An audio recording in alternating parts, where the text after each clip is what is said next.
আলহামদুলিল্লাহ। প্রিয় কুমিল্লাবাসী, আলহামদুলিল্লাহ। জামাতে আমির আজকে সাড়ে সাতটার দিকে কুমিল্লাতে আসবে ইনশাল্লাহ। প্রোগ্রামের কাজ মোটামুটি কমপ্লিট। এখন শুধু জাস্ট লক্ষ লক্ষ মানুষ আসার অপেক্ষা। ইনশাল্লাহ সন্ধ্যার ভিতরে লক্ষ লক্ষ মানুষ ভরপুর হয়ে যাবে ইনশাল্লাহ। এদিকে প্রোগ্রামের কাজ টোটালি শেষ, এখন মানুষ আসবে। প্রিয় দর্শক, আমরা সকলে আল্লাহ তাআলার কাছে দোয়া করব, আল্লাহ তাআলা দল মত নির্বিশেষে মহান আল্লাহ তাআলা যেন একজন ভালো দল বা ভালো সমর্থককে বাংলাদেশে শাসন করার মতন তৌফিক যেন ওই ব্যক্তিকে দেয়।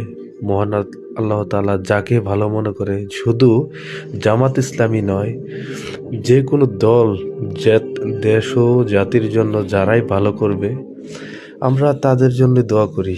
আল্লাহ তাআলা যেন তাদেরকেই দেশ শাসন করার তৌফিক দেয়। দিন শেষে আমরা একটু শান্তির স্বস্তি পেতে চাই। আর কত অশান্তির বেড়াজালে আটকে থাকবো। কোরআনের পাখিরা একটু দেশ চালাক, দেখি কিরকম চালায়। সকলের প্রতি দোয়া এবং ভালোবাসা রইল।